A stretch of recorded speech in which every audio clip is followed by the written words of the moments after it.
Hello guys, ഞങ്ങൾ ബീച്ചിലേക്ക് പോകാൻ ഇറങ്ങി പോയി വണ്ടി കയറിയ ശേഷം ഞങ്ങൾ പ്ലാൻ മാറ്റിയിട്ടോ. പ്ലാൻ ബിയിലോട്ടിട്ട് വേറെ സ്ഥലത്തൊക്കെ ആക്കി. അങ്ങനെ ഹസ്ബൻഡ് പമ്പ് കയറി, മൂപ്പര് വർക്ക് ചെയ്യുന്ന പമ്പ് തന്നെയാണ് കേട്ടോ. എന്താ പറയുക, ഗ്ലാസ്സൊക്കെ ഒന്ന് ക്ലീനാക്കി വീണ്ടും ഞങ്ങൾ വണ്ടി എടുത്തു. അങ്ങനെ പോയി കുറച്ച് അധികം ദൂരമൊന്നുമില്ല കേട്ടോ. അൽമൗജി എന്ന് പറഞ്ഞിട്ടുള്ളൊരു സ്ഥലത്തൊക്കെ കേട്ടോ പോയത്. വല്ലാണ്ട് വലിയ ഡീറ്റെയിൽസ് ഒന്നും എന്നോട് ചോദിക്കരുത്, അത് എനിക്കറിയില്ല. ഒമാൻ മസ്കറ്റിലുള്ളവർക്ക് വേണമെങ്കിൽ ജസ്റ്റ് ഗൂഗിളിൽ സെർച്ച് ചെയ്ത് നോക്കിയാൽ കാണാൻ പറ്റാൽ മതി കേട്ടോ. അങ്ങനെ ഞങ്ങൾ രണ്ട് സൈഡിലുള്ള കാഴ്ചകൾ ഈ പള്ളി കണ്ടിട്ട് നിങ്ങൾക്ക് എന്തെങ്കിലും തോന്നുന്നുണ്ടെങ്കിൽ കമൻറ്റ് ചെയ്യട്ടോ. അങ്ങനെ ഞങ്ങൾ ഇവിടുത്തെ ആദ്യത്തെ രാജാവ് ഉദ്ഘാടനം ചെയ്ത പള്ളിയായിരുന്നു കേട്ടോ. അത് കാബൂസ് എന്നൊക്കെ പറഞ്ഞിട്ടുള്ള രാജാവായിരുന്നു. അപ്പം നമ്മൾ ലൊക്കേഷൻ എത്തിട്ടോ.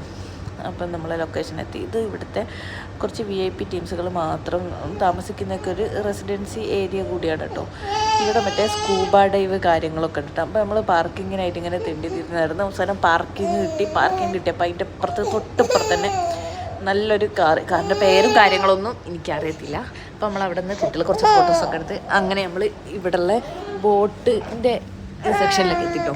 അവിടെ നോക്കുമ്പോൾ അവിടുത്തെ ഒമാനി പിള്ളേരുണ്ട്, ചെറിയ കുറച്ച് വണ്ടികളൊക്കെ ആയിട്ട് ഭയങ്കര സൗണ്ടാണ് കേട്ടോ അതിന്.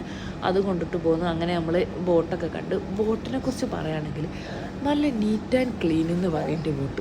കാല് കഴുകിയിട്ട് കയറാൻ തോന്നില്ല, അതേമാതിരി എന്തൊരു നീറ്റാണോ ബോട്ടിലൊക്കെ. എന്താ പറയുക, ഈ തുടച്ചിട്ട മാതിരി ഒരു പൊടി പോലും ഇല്ല. അതുപോലെ എല്ലാ ബോട്ടാണെങ്കിലും വൈറ്റ് കളർ. പിന്നെ ഈ പായ്ക്കപ്പൽ പോലെയുള്ള ബോട്ടൊക്കെ കണ്ടത്.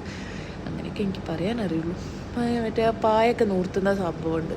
പിന്നെ നമ്മൾ ഈ എന്താ പറയുക, TV-യിലൊക്കെ കാണുന്നില്ലേ ചില ബോട്ടുകളൊക്കെ ഇങ്ങനെ കാണുമല്ലേ, അങ്ങനത്തെയൊക്കെ ബോട്ടുകളൊക്കെ കേട്ടോ. പിന്നെ അവിടെ നിന്ന് കുറച്ച് ഫോട്ടോസ് കാര്യങ്ങളൊക്കെ എടുത്ത് പിന്നെ ഉമ്മ കുറച്ച് നേരം റെസ്റ്റ് എടുത്ത് കുറച്ച് നടന്നതിന് ശേഷം പിന്നെ ഉപ്പയും മക്കളൊക്കെ കൂടി കുറച്ച് കളിച്ച ശേഷം ഞങ്ങൾ പോകാൻ വിചാരിച്ച് കഴിഞ്ഞാൽ ഫസ്റ്റ് തന്നെ ബീച്ചിലോട്ടായിരുന്നു.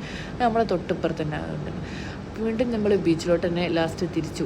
അവിടെ അധികം കാണാനൊന്നുമില്ല, വെറുതെ ആ സ്ഥലം ഒന്ന് കാണിച്ചു തരാം, ബോട്ട് കാണിച്ചു തരാനുള്ള ഉദ്ദേശത്തിൽ പോയത്. പിന്നെ അവിടുന്ന് കുറച്ച് മിഷ്കാക്കൊക്കെ വാങ്ങി നല്ല ഫുഡൊക്കെ അടിച്ച് നമ്മൾ തിരിച്ചു പോകുന്നു. വീഡിയോ ഇഷ്ടപ്പെട്ടാൽ ലൈക്ക് ചെയ്യണേ.